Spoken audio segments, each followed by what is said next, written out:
میں دس is what is my point کہ ہمیں یعنی میں عمران خان صاحب کے نظریے سے بالکل میں ان سے اتفاق نہیں کرتا ہوں گا، میں پی ٹی آئی کے نظریے سے شاید اتفاق نہ کر رہا ہوں، لیکن جو ایک سیاسی جماعت کے ساتھ ہو رہا ہے یہ قابل قبول تو نہیں ہے نا۔ تو اب اس کے بعد کیا کیا جا سکتا ہے؟ اب سپریم کورٹ میں بھی درخواست دائر کر دی ہے پی ٹی آئی نے، کل سپریم کورٹ میں بیرسٹر گوہر علی جو ایک چیئرمین ہے، کیئر ٹیکر چیئرمین کہیں یا جو بھی، انہوں نے سپریم کورٹ میں درخواست دائر کر دی ہے، تو آپ کے خیال میں سپریم کورٹ یا ہائی کورٹ کو اس معاملات میں مداخلت کرنی چاہیے؟ متی بھائی، میں ریئلسٹک بات یہ ہے اور ایک ہے آئیڈیلسٹک بات۔ آئیڈیلسٹک بات تو یہ ہے کہ جی سپریم کورٹ کوئی آرڈر دے اور اس پر عمل درآمد ہونا شروع ہو جائے، نہیں ہوتا، یہ آپ کو بھی پتہ ہے، یہ مجھے بھی پتہ، ہم نے یہ چیزیں کر کے دیکھ لی ہیں، کور کر کے دیکھ لی ہیں، آپ ہم سے آگے ہوتے تھے، ہم آپ کے پیچھے ہوتے تھے۔ ایشو کیا ہے؟ ایشو یہ ہے کہ جب تک پولیٹیشنز آپس میں مل کے نہیں بیٹھیں گے یہ مسائل حل نہیں ہوں گے، اور پولیٹیشنز میں سب سے زیادہ جو ذمہ داری میں ذاتی طور پہ سمجھتا ہوں کہ یہ جو جیل سے باہر ہیں ان کے اوپر بھی ہے، لیکن جیل کے اندر جو ہیں ان کے اوپر بھی بڑی ذمہ داری عائد ہوتی ہے، تو یہ پولیٹیشنز کو الٹیمیٹلی مل کے بیٹھنا ہوگا۔ یہ ذمہ داری پولیٹیشنز کی ہے کہ وہ آپس میں مل کے بیٹھ کے جو اپنے مسائل ہیں وہ خود حل کریں، جو باہر کے معاملات ہیں یعنی کہ جو پولیٹیکل پارٹی سے باہر کی جو عناصر ہیں ان کو مل کے وہ انگیج کریں تو زیادہ بہتر۔ مظہر عباس صاحب، ہم دیکھ رہے ہیں کہ امریکہ سے بیان آ رہے ہیں کہ الیکشن ضرور ہوں گے 8 فروری کو یا تھوڑا آگے پیچھے، اور پاکستان میں الزامات لگ رہے ہیں کہ کاغذات نامزدگی چھینے جا رہے ہیں، اس کا کیا مطلب لیا جا سکتا ہے؟ دیکھیں، ایک آپ نے ایک ایسی غیر سیاسی صورتحال ڈیولپ کر دی ہے کہ جس میں جس طرح ابھی اعزاز بھی کہہ رہے تھے، اس کے بعد پوسٹ الیکشن بالکل ٹھیک کہہ رہے تھے اعزاز کہ پوسٹ الیکشن سینیریو تو اور زیادہ انسرٹن ہوتا جا رہا ہے، اور ابھی اگلے 1-2 ہفتے میں ہمیں بہت کلیئر ہو جائیں گی چیزیں کہ پی ٹی آئی کو کس حد تک الیکشن میں حصہ لینے کی اجازت ہے اور کس حد تک پی ٹی آئی کو الیکشن میں حصہ لینے دیا جائے گا۔ جلسے، جلوس، تقاریر تو بہت بات کی بات ہے، اور مجھے نہیں لگتا کہ 8 فروری سے پہلے آپ شاید عمران خان کی آواز بھی سن سکیں۔ یہ جو صورتحال نظر آتی ہے یہ ڈیفینیٹلی جو لوگ پی ٹی آئی کو کرٹیکلی دیکھتے ہیں، اور بالکل دیکھنا چاہیے، پی ٹی آئی کے پورے رول کو کرٹیکلی دیکھنا چاہیے، لیکن جب ہم الیکشنز کی اس میں جائیں گے اور ہم دیکھیں گے کہ صرف 2 پارٹیاں جلسے کر رہی ہیں، ہم یہ دیکھیں گے کہ صرف 2 پارٹیوں کے لیڈرز جو ہیں وہ آ رہے ہیں، باقی آپ اگر صرف پی ایم ایل این کا اشتہار دیکھیں گے، اشتہار آئیں گے، صرف پیپلز پارٹی کے اشتہار آئیں گے، دیگر سیاسی جماعتوں کے اشتہار آئیں گے، اور صرف ایک سیاسی جماعت کا اشتہار نہیں آئے گا، جو ہم سب کو پتا ہے کہ وہ پاکستان کی آپ سب سے بڑی نہ کہیں، آپ دوسری نمبر کی سیاسی جماعت کہیں،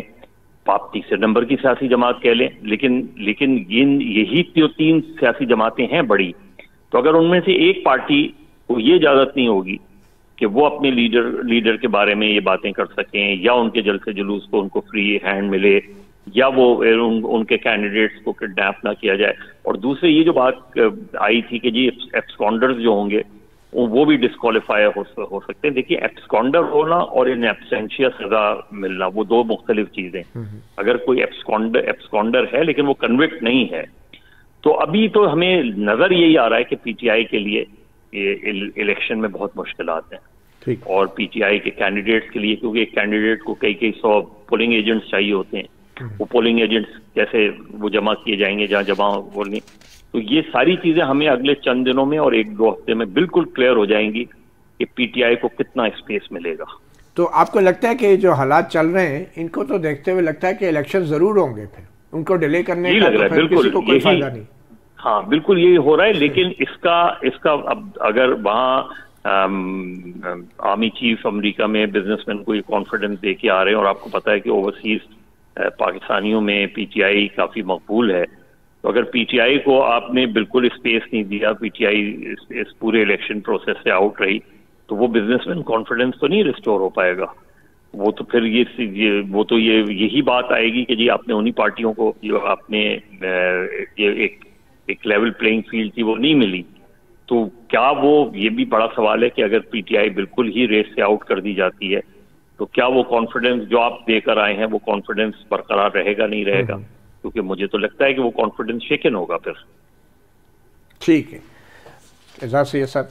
میرے خیال میں مظہر بھائی نے جو باتیں کہہ دی ہیں وہ دریا کو کوزے میں بند کر دیے. تو میں تو میرے خیال میں ہم دونوں ایک ہی پیج پہ. مگر یہ کاغذات نامزدگی کا کوئی اتنا بڑا مسئلہ تو نہیں ہونا چاہیے, یہ تو ویب سائٹ پہ نہیں اویلیبل ہونا چاہیے. کیوں لوگوں کو ریٹرننگ افسروں کے پاس آنا پڑتا ہے, کیوں لوگوں کو جو ہے ان سے یہ پرنٹ آؤٹ لے کے جمع کرائیں اور اس کے ساتھ فیس جمع کرا دیں؟ یہ کیا یہ ایکسرسائز کیوں ضروری ہے کہ جا کے اپنا نام لکھوانا ہے اور پھر کس کے لیے لے کے جا رہے ہیں یہ بھی بتانا ہے؟ نہیں متی بھائی, یہ تو لاء میں ریفارم کی ضرورت تھی نا. رولز ہیں, لاء میں ریفارم کی بیسکلی ضرورت ہے نا کہ آپ جمع کراتے وقت اور بات ہے, لیکن کاغذات لیتے وقت بھی آپ جا کے بتائیں گے کس کے لیے لے رہے ہیں, کیا یہ کیا ہے. تو یہ تو میرے خیال میں رولز میں اور لاز میں ریفارم کرنے کی ضرورت ہے. اور آپ کو پتہ ہے کہ ہمارے ہاں تو ریفارمز جہاں پر سب سے زیادہ کرنے کی ضرورت ہے وہاں پر تو کی نہیں جاتی. یہ بڑی انفارچونیٹ ہے. تو اب یہ جو ماحول ابھی بن رہا ہے نا, یہ کاغذات نامزدگی والا, یہ کاغذات نامزدگی والا جو یہ چارج فریم ہو رہا ہے مستقبل کے لیے. یہ مستقبل میں آپ دیکھیے گا یہ چارج ہوگا اس الیکشن کے سسٹم کے اوپر. یہ دیکھیے گا کس کے خلاف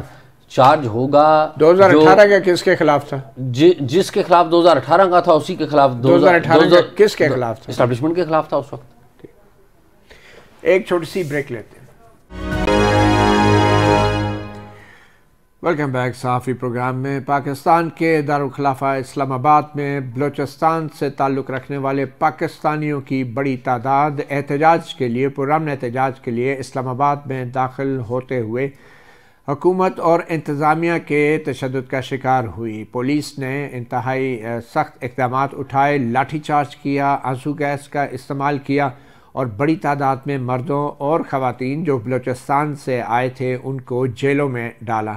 آج اسلام آباد ہائی کورٹ نے بہت ہی مختصر نوٹس کے اوپر ایک رٹ درخواست کی ہنگامی سماعت کرتے ہوئے انسپیکٹر جنرل پولیس ڈاکٹر اکبر ناصر اور ڈپٹی کمشنر اسلام آباد عرفان میمن کو چند گھنٹوں کے نوٹس پہ اسلام آباد میں طلب کیا اور آئی جی پولیس اسلام آباد چیف جسٹس عامر فاروق کی عدالت میں شام 4 بجے پیش ہوئے اور انہوں نے کہا کہ خواتین اور بچے کوئی بھی اسلام آباد پولیس کی تحویل میں نہیں ہیں. اور انہوں نے کیا بات کی آپ کو سناتے ہیں. آئی جی پولیس اسلام آباد ہائی کورٹ میں. خواتین ہمارے پاس کسٹڈی میں کوئی نہیں ہے, کوئی بچہ نہیں ہے, اور صرف جو مرد حضرات ہیں. آئی جی پولیس نے کہا خواتین ہماری کسٹڈی میں کوئی نہیں ہے, مگر آگے جا کے ہم بتائیں گے اور ویڈیوز بھی دکھائیں گے جس میں اسلام آباد کے خواتین پولیس اسٹیشن کے اندر بلوچستان سے آئی احتجاج کرنے والی خواتین کو رکھا گیا اور اب سے کچھ دیر پہلے ان کو نکالا گیا اور اب بسوں میں ڈالا جا رہا ہے تاکہ انہیں زبردستی واپس بھیجا جائے.